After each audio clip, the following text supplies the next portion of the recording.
At 6:47 in the morning on June 6, 1944, moonlight draped the waters off Tawi Tawi like a thin sheet of steel. A single wake cut through it, narrow and bright, as sonar pings rolled across the surface like distant hammer blows.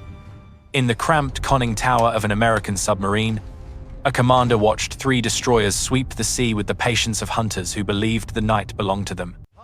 His boat was slower. His hull was thinner. His margin for error was measured in heartbeats. Yet he turned toward them. Spray lifted off the bow as the submarine pressed ahead, closing the distance against vessels built to kill it. Old doctrine said, "Run deep and stay hidden." He knew the truth written in the pressure of those moments. When the hunters expect you to flee, stepping forward changes everything. What followed in those early days of June would ripple far beyond a single chase in the southern seas. 4 destroyers would fall. A major fleet would abandon its anchorage. A great battle would begin on uneven footing because of one patrol few people ever heard about. How does a single submarine bend the path of a fleet built for empire? And why did its crew believe an attack was safer than escape? We return now to the waters off Tawi Tawi. But before we continue, don't forget to subscribe to WW2 Secret Archives and leave a comment about which country you're watching the video from. The southern reaches of the Philippine archipelago carried a heavy stillness in the early summer of that year. Heat clung to the air like damp cloth, settling into every inlet and channel between the islands. At Tawi Tawi, the anchorage chosen by the Imperial Japanese Navy, that heat mixed with a haze of fuel smoke rising from dozens of warships preparing for a campaign that demanded precision they no longer possessed. The mobile fleet had gathered there because the waters were sheltered, the channels narrow, and the approach routes easy to defend. On paper, it was the safest place in the southern seas. That safety was more fragile than it looked. Japanese planners faced a problem they could not solve with charts or discipline. Their carriers could not operate without a ring of destroyers to shield them from submarines. Their pilots needed calm seas and clear skies. Their fuel reserves were thin, a consequence of long convoy lanes hammered by American submarines for nearly 3 years. Every gallon burned at anchor was 1 less gallon available for the carrier strikes they hoped would stop the American advance toward the Marianas. The mobile fleet gathered with the weight of expectation on its decks. 4 battleships, including a giant built for another era, sat in the anchorage. Carriers stretched across the horizon, their flight decks crowded with aircraft and crews still learning their craft. Cruisers formed the inner circle, guarding the fleet's heart, while destroyers patrolled the perimeter in tight patterns meant to keep lurking submarines at bay. This was the largest concentration of Japanese naval power assembled since the disaster at Midway. It was also a fleet on borrowed time. American codebreakers knew the anchorage was full. They tracked fuel shortages, aircraft losses, and reports of inexperienced pilots rushed into service. They also knew that if the Japanese fleet could launch at full strength, supported by land-based planes from the Philippines, the coming fight in the Central Pacific could turn into a costly struggle. The Fifth Fleet needed time. Anything that disturbed the Japanese timetable would be worth its cost. Admiral Charles Lockwood had no illusions about the stakes. His submarines had bled Japanese shipping for years, but warships were a different challenge. Destroyers were fast and armed with sonar that pierced the quiet where submarines hid. Old doctrine taught caution. If a destroyer found you, you went deep and prayed its depth charges missed. Lockwood had watched too many boats vanish following that guidance. He also understood that the Japanese depended on their destroyers more than ever. Losing even a handful would tighten the noose around their already strained logistics. In that tense season, the American submarine force needed a crew willing to push past the limits of habit. They needed a commander capable of trusting instinct over tradition. They needed a boat that could slip into narrow island channels where echoes from reefs and shoals confused sonar and turned the sea into a maze. That need brought USS Harder to Tawi Tawi. Harder had just completed a string of aggressive patrols, each one marked by rising confidence in a style of attack that defied the textbook. Her commander had discovered, patrol by patrol.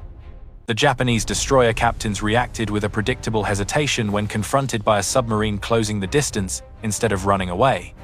That brief hesitation could be measured in heartbeats. It was long enough for torpedoes to cross the final stretch. It was also long enough to change the outcome of a duel between steel hulls meant for opposite ends of the ocean. The waters around Tawi Tawi offered both opportunity and danger. Depths varied sharply, dropping from shallow reefs to dark trenches within minutes of travel.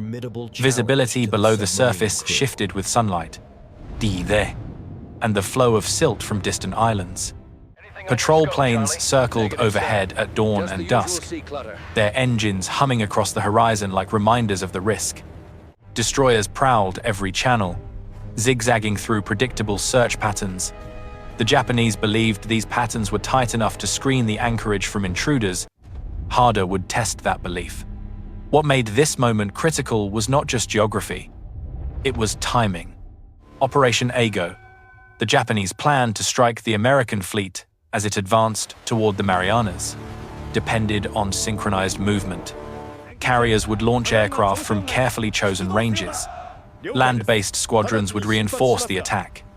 Destroyers would herd the fleet into position, guarding its flanks and escorting fuel ships to the front.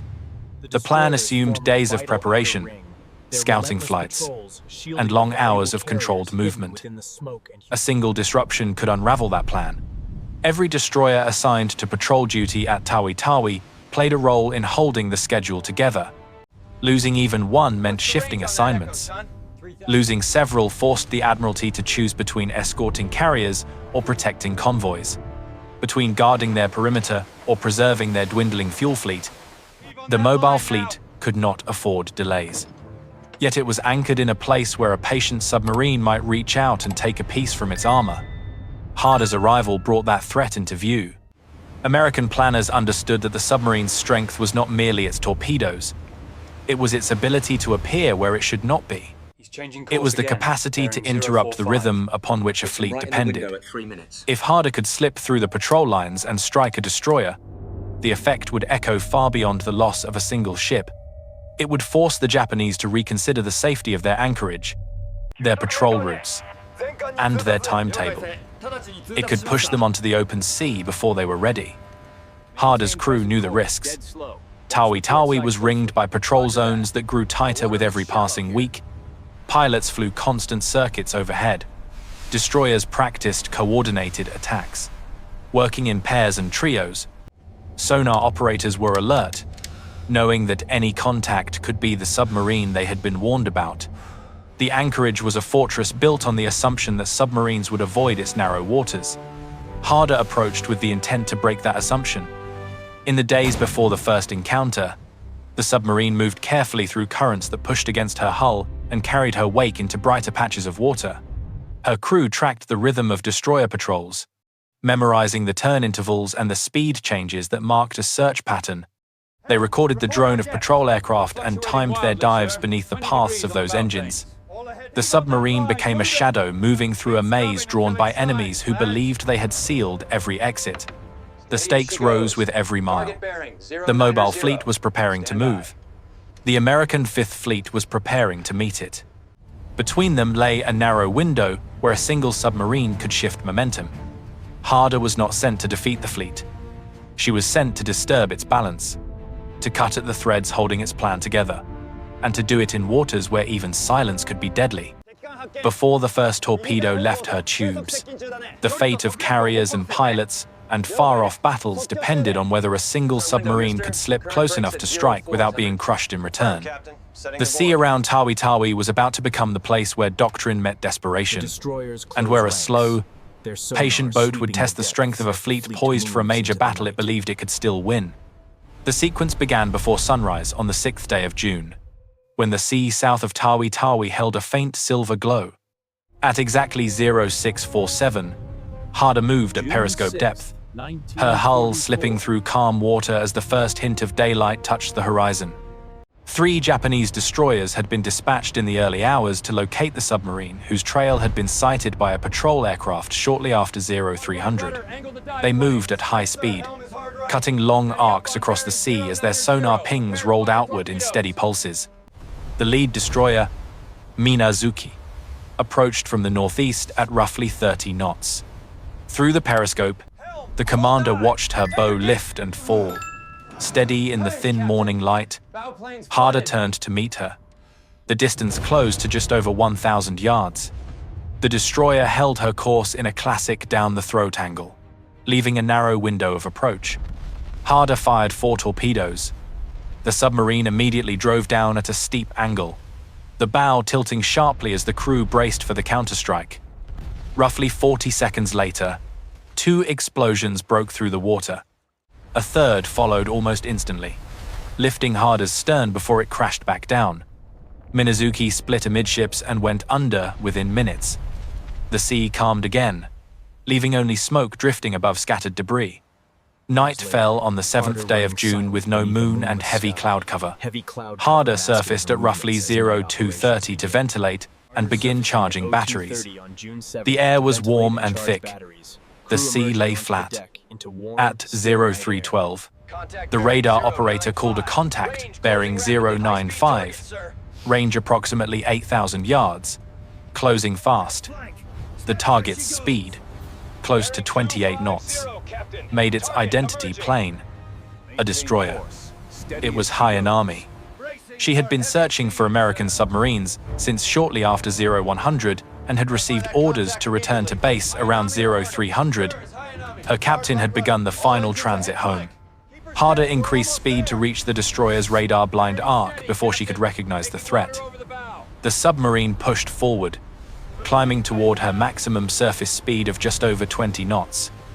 At around 4,000 yards, Hayanami's radar detected Harder but misidentified her as another destroyer on a similar homeward course.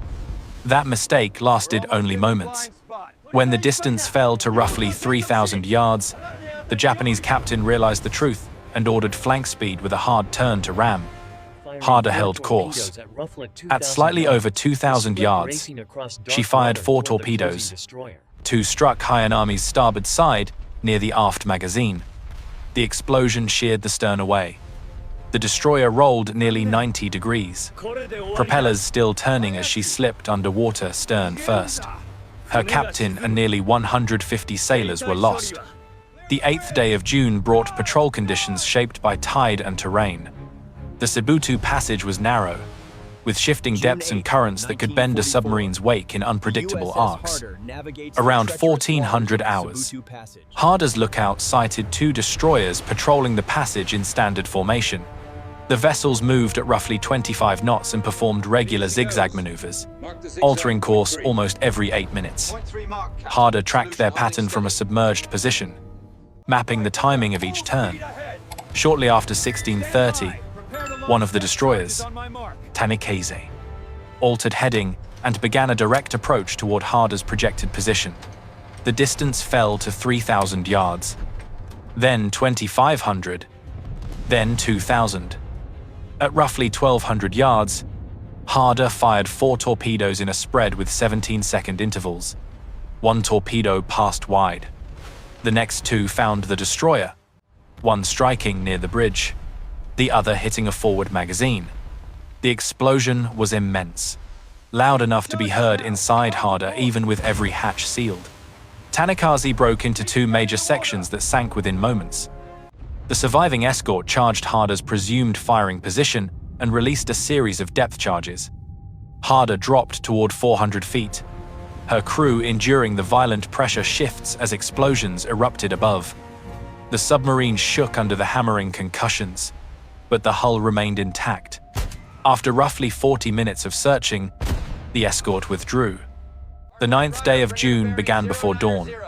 At approximately 0500, Harder rose to periscope depth roughly 12 miles southwest of Tawi Tawi.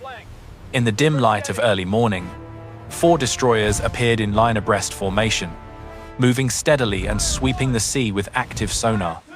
Their pings were loud enough to be heard by Harder's sound operator, even without headphones.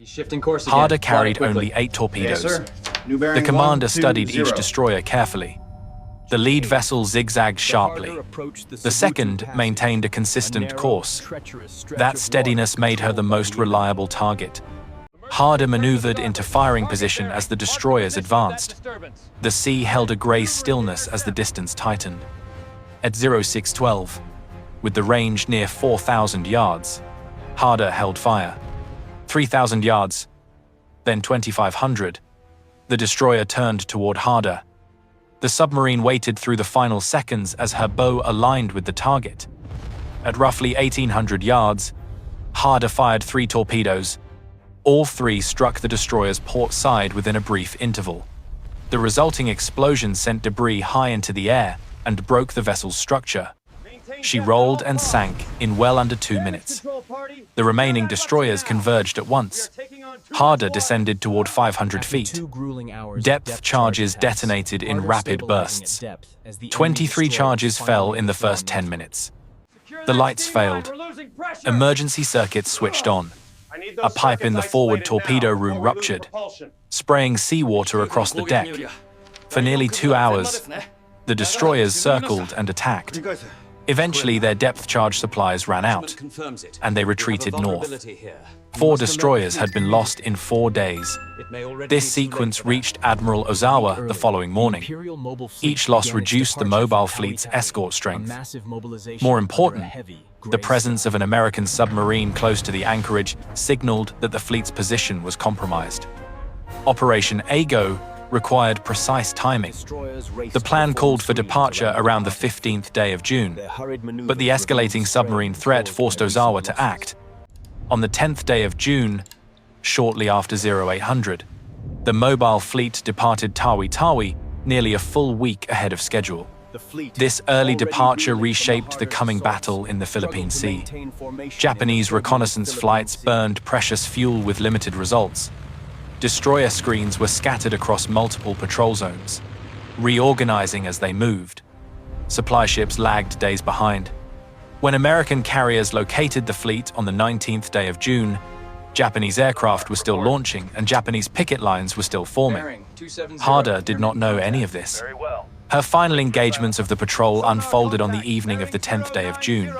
Roughly north of Sibutu Passage, Harder encountered 2 more destroyers on aggressive search patterns. She carried only 5 torpedoes. Shortly after 1700 hours, Harder fired 3 torpedoes at the lead destroyer, striking the bow and slowing the ship but failing to sink her. The second destroyer charged. Harder fired her final 2 torpedoes. Both missed. She had no torpedoes left. Harder plunged down at emergency speed. Depth charges rained overhead for nearly 90 minutes. 42 charges detonated in total. 3 came close enough to crack gauge glass and open small leaks. The submarine held. At 1900 hours, the destroyer withdrew. Having exhausted its magazines, Harder remained submerged for another hour, then surfaced in fading light and began a slow return to Fremantle. She arrived on the 26th day of June after a 17-day patrol that had changed the course of an approaching battle. Her triumph would be followed by her loss. In late August, during her 6th patrol, Harder operated in a wolf pack west of Luzon. Early on the 24th day of August, shortly after 0453, the submarine USS Harder observed Harder on the surface, roughly 4,500 yards to the south. 2 Japanese escort vessels, CD-22 and PB-102, were closing in with active sonar. Harder crash-dived. The angle was steep. Her diesel engines were still running as she passed below the surface, leaving a long bubble wake visible to the escorts. At 0547, CD-22 delivered her first depth charge run. Several charges detonated within 50 feet of Harder's pressure hull. The stern compartment flooded rapidly. Harder attempted to blow ballast, but the flooding overwhelmed the system. At 0552, a second pattern struck directly across the weakened hull. Multiple ruptures occurred. Power failed. Darkness closed across the compartments. Harder sank past her maximum depth. The hull collapsed under the pressure. The submarine was lost within minutes. The battle sequences near Tawi Tawi, the forced departure of the mobile fleet, And the destruction of Harder near Dassault Bay drew a line across a critical season in the Pacific War. The submarine had struck when timing mattered most, and the fleet she disrupted sailed into battle unready for the fight that followed. Life aboard an American submarine in the Western Pacific carried its own quiet weight. The air inside the pressure hull always felt warm and close. The smell of diesel, machine oil, and metal mixed with the faint scent of damp clothing that never fully dried. Space was scarce. Every bunk sat above a torpedo or against a bulkhead. Every walkway was narrow enough for a single file of men. Crew members learned to curl their shoulders as they passed each other, a small gesture repeated without thought through long months at sea. For the men on Harder, routine became a way to steady the mind. The day began with soft footsteps in the dim red glow of the forward compartment, coffee brewed in a small pot that rattled when the engines turned. The cooks moved quietly, arranging breakfast in a galley no larger than a small pantry. Men came off watch with slow steps, rubbing tired eyes, easing themselves into benches bolted to the deck. Conversation stayed low. Every sound inside a submarine carried. Every sound mattered. During patrol, silence was more than discipline. It was survival. When Harder ran submerged, the crew spoke in muted tones. Tools were wrapped in cloth to keep them from clattering. The sonar operator listened with steady focus, head angled toward the built-in headset, elbows braced on the console to reduce movement. His world narrowed to faint echoes. A distant propellee, a shift in pitch, a reverberation that hinted at the shape of a ship far above. The young men who served at those stations bore responsibilities far beyond their years. Many had come from farms, factories, or small towns spread across the American states. Few had seen the ocean before the war. Fewer still understood what it meant to sail into waters where the margin for error was measured in seconds. Submarine duty came with the highest casualty rate of any American service. They knew the risk. They volunteered anyway. On Harder, fear did not announce itself with panic. It came quietly, in the long moments between sonar pings or in the silence that followed a depth charge pattern. When the submarine prepared to engage a destroyer, every man understood what lay ahead.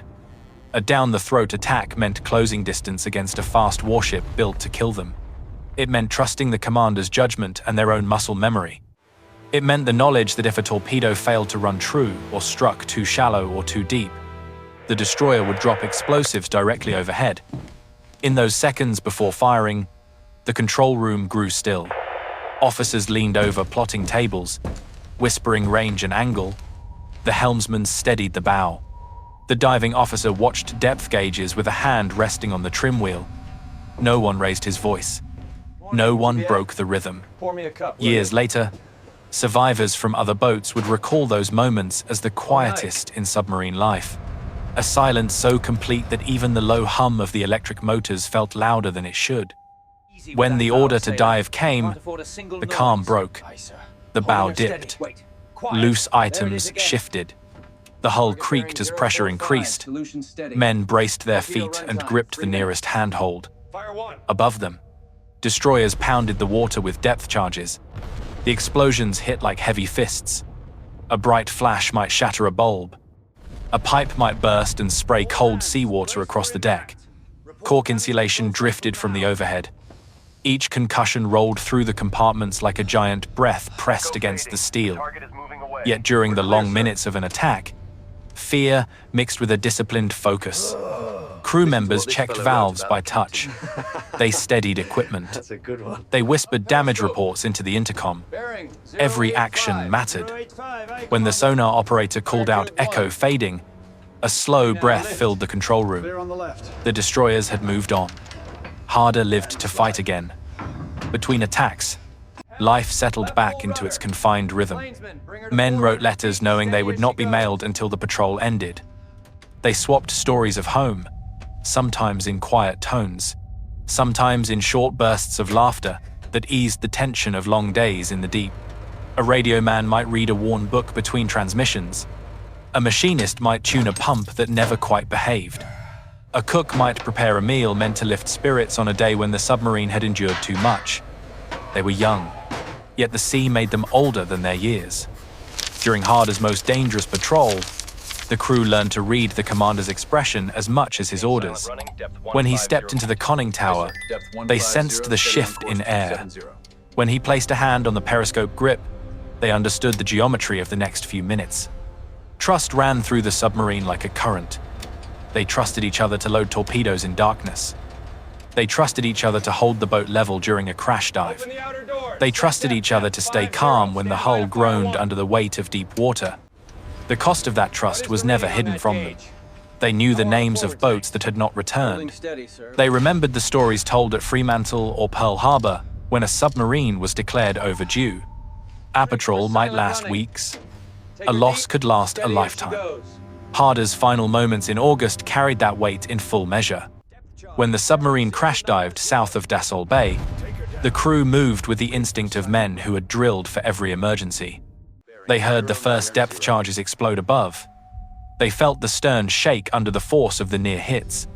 Compartment after compartment filled with the sounds of strain. Men braced against rails. They worked without panic, even as water surged into the after section. They fought to press the submarine upward. They fought to keep the boat alive. Darkness came quickly. The pressure outside grew relentless. The hull failed in the space of a breath. For the 79 men aboard, there was no time for final words. Only the knowledge that they had given everything the sea demanded of them. In the decades that followed, families kept their stories alive. Letters were saved. Photographs were placed in frames. Children and grandchildren visited memorials. The men of Harder were remembered not for the steel they served in, but for the courage they carried through narrow passages and deep waters. They were remembered for their steadiness, their labor, and the quiet bonds formed in a world most people would never see. Their legacy lived in more than patrol reports and citations. It lived in the understanding that heroism on a submarine was not loud. It moved in silence, in confined spaces, and in the hands of young men who held their fears in check while the ocean pressed against a thin hull of steel. They served knowing the risks. They served knowing the cost. They served together in the deep. The news of Harder's June patrol did not reach the American public in real time, but its effects moved swiftly through naval headquarters across the Pacific. At Pearl Harbor, analysts tracked each radio report with growing attention. The sinking of one destroyer was notable. The sinking of 2 in 2 days raised questions. The sinking of 4 in 4 days forced a strategic re-evaluation. The pattern revealed that a single submarine, used with precision and aggression, could alter the rhythm of an entire fleet. American commanders recognized what the Japanese understood only after the damage was done. Destroyers were the backbone of any carrier screen. They guarded flight decks from submarine attack. They escorted supply convoys. They conducted search patterns that allowed carriers to operate with freedom. Each destroyer removed from the order of battle left a hole no aircraft could fill. When Harder broke the defensive ring around Tawi Tawi, she did more than sink hulls. She forced a fleet to move. In Washington, intelligence officers studying the shifting Japanese deployments saw an unusual acceleration in fleet orders during early June. Reconnaissance flights from the Marianas confirmed the dispersal of Japanese vessels across a wider stretch of ocean than expected. The early departure from Tawi left supply ships trailing behind. Carrier formations stretched thin. The Japanese plan for coordinated operations weakened before the battle began. As Harder returned to Fremantle to rearm and repair, the consequences of her patrol played out across the Philippine Sea. American carriers maneuvered into position with better fuel reserves, better intelligence, and a more stable screen of escort vessels. Pilots flew with confidence born from preparation rather than haste. When the Japanese fleet was sighted on the 19th day of June, conditions favored the American side before the first aircraft had launched. The contrast between the two fleets reached beyond the water. Newspapers across the United States, unaware of Harder's role, focused on the dramatic scale of the unfolding carrier battle. Reports from war correspondents described American aviators meeting waves of Japanese aircraft with disciplined formations and superior training. Radio broadcasts carried early summaries of the fighting, noting the remarkable loss ratio of Japanese planes to American planes. Few civilians understood how much of that imbalance stemmed from the disarray caused by early fleet movement. Within naval circles, however, the connection was unmistakable. Dispatches sent to Admiral Lockwood emphasized the strategic value of Harder's actions. Her aggressive style reflected a broader shift in American submarine doctrine, a philosophy that embraced risk in pursuit of decisive results. Submarines were no longer limited to avoiding destroyers. They were learning to challenge them, using precision attacks that forced surface ships to react under pressure. This evolution shaped the final year of the war, especially as merchant shipping dwindled and the Japanese Navy struggled to protect what remained. Around the world, Allied observers noted the rapid collapse of Japanese carrier strength following the Philippine Sea battle. British naval planners in London studied American carrier tactics and reported that Japanese air power had suffered losses from which recovery appears unlikely. Australian intelligence briefings noted the decline in Japanese convoy traffic and the increasing difficulty of supplying distant garrisons. The shifting balance of power across the Pacific was visible not only in headlines, but in the silence along sea lanes once busy with Japanese shipping. For American families, the war continued as a distant storm. They listened to radio broadcasts describing victories on islands with unfamiliar names. They read casualty lists and telegrams delivered to neighbors' homes. Few knew the names of individual submarines. Fewer still learned the details of patrols conducted in deep water far from shore. Yet submarines played a role that shaped the very rhythm of the conflict, striking supply lines and warships alike. Harder's impact was felt most strongly among the sailors who served aboard other submarines. Her patrol reports circulated through training rooms and wardrooms from Pearl Harbor to Brisbane. Commanders studied her firing solutions. Young officers analyzed the geometry of each attack. The lessons became part of a growing confidence that American submarines, when used with boldness and precision, could challenge surface fleets directly. This shift influenced patrol tactics across the Pacific during the months that followed. By late summer, American advances in the Marianas created new airfields that placed Japanese home waters within reach of long-range bombers. Carrier groups gained forward bases. Supply lines shortened. Each step tightened the pressure on a naval force already weakened by early losses. The Japanese Navy faced a shrinking perimeter and fewer resources with which to defend it. Harder's actions did not decide the battle alone, but they reshaped the timing, the alignment, and the readiness of a fleet that had once been the pride of an empire. The world after the Philippine Sea battle moved toward a new phase of the conflict. American industry continued to produce ships and aircraft at a pace unmatched by any opponent. Allied strategies across the Pacific gathered momentum. The collapse of Japanese carrier aviation signaled a turning point understood by military planners in Washington, London, Canberra, and Chongqing. The balance had shifted, and it would not return. In that broader arc, Harder's patrol stood as a reminder of how a small vessel, guided by a determined crew, could influence events far beyond the limits of her steel hull. The submarine operated in silence, far from headlines. Yet her actions touched decisions made in flagships, war rooms, and command centers across the Pacific and beyond.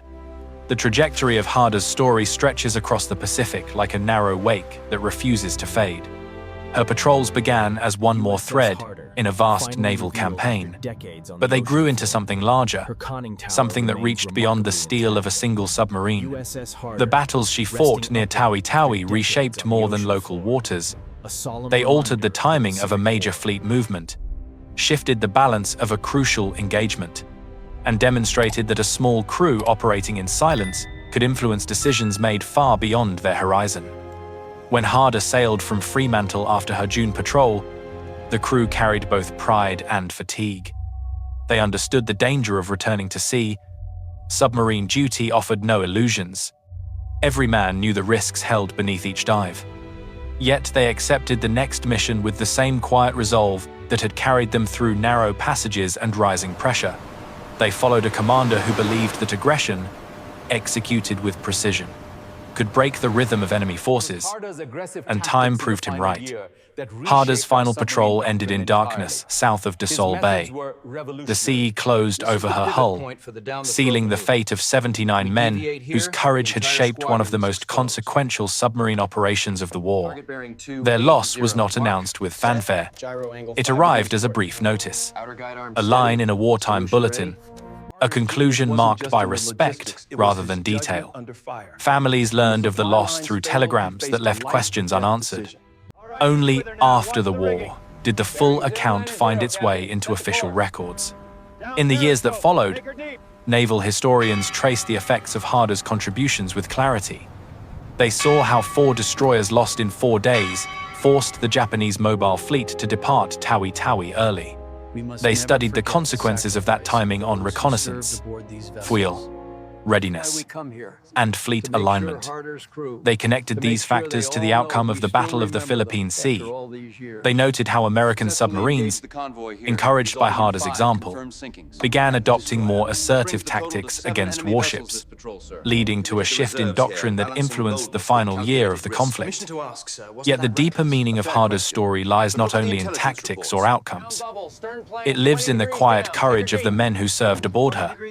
They were sons of farmers, mill workers, machinists, and teachers. They came from inland towns as well as coastal cities. They stepped into a world of red-lit compartments, steel bulkheads, and long patrols that blurred day and night into a single rhythm. They learned to trust each other with their lives, and they learned to face fear without letting it define them. Underwater warfare required a kind of endurance that did not appear in photographs or newsreels. It demanded patience as much as boldness, calmness as much as daring. Moments of violent action were followed by long stretches of silence, where every sound might signal danger. The men aboard Harder lived inside that tension. Their bravery was not loud. It was steady. It moved through routine tasks, watch rotations, torpedo checks, and quiet conversations shared in cramped spaces. It showed itself when the hull trembled under the force of a depth charge, or when the crew worked together in darkness after a pipe burst or a light failed. The discovery of Harder's wreck in recent years offered a moment of reflection for families who had waited decades for answers. The images of her hull resting upright on the sea floor carried a solemn beauty. Her conning tower still rose from the deck. The damage from depth charges remained visible. The sea had claimed her, but time had preserved her shape. For relatives of the men aboard, the discovery provided a place to imagine their final moments, and a measure of comfort in knowing that the submarine had come to rest in dignity. Harder's legacy belongs not only to the past, it continues to resonate in naval academies, training centers, and archives where her patrol reports are studied for their clarity and discipline. Her aggressive tactics are analyzed not for imitation but for the insight they offer into human judgment under pressure. They show how a commander shaped by experience can alter the expectations of an enemy. They show how courage, when balanced by skill and restraint, can open paths that once seemed impossible. At Arlington, where Commander Day is buried, his headstone carries simple words. They speak to duty and service rather than glory. Visitors who pause there often reflect on how many untold stories lie behind each inscription. Harder's story, preserved through reports, citations, and the memories of survivors, reminds us that history is built from such lives. The submarine and her crew shaped events far beyond what they could see from the confines of their pressure hull. Their actions became part of a larger tide that moved the war toward its final chapters. In the end, the image that remains is not one of battle alone. It is the image of a submarine rising through early dawn, her wake drawn thin across calm water, her crew prepared for whatever lay beyond the horizon. It is the image of men working together in silence, trusting one another in moments when seconds mattered. It is the image of a vessel that changed the course of a fleet through courage measured not in volume but in resolve. As we remember the men of Harder, we honor more than a list of victories. We honor their discipline, their endurance, and the example they left for those who came after. Their legacy continues in the stories we preserve and in the quiet lessons drawn from their service. Their courage belongs to history, but the meaning of that courage endures in the present. Thank you for watching, and thank you for helping keep these memories alive. If you would like to explore more stories of sacrifice, strategy, and the hidden battles beneath the surface of the Pacific War, don't forget to subscribe WW2 Secret Archives before checking out the next video in the end screen.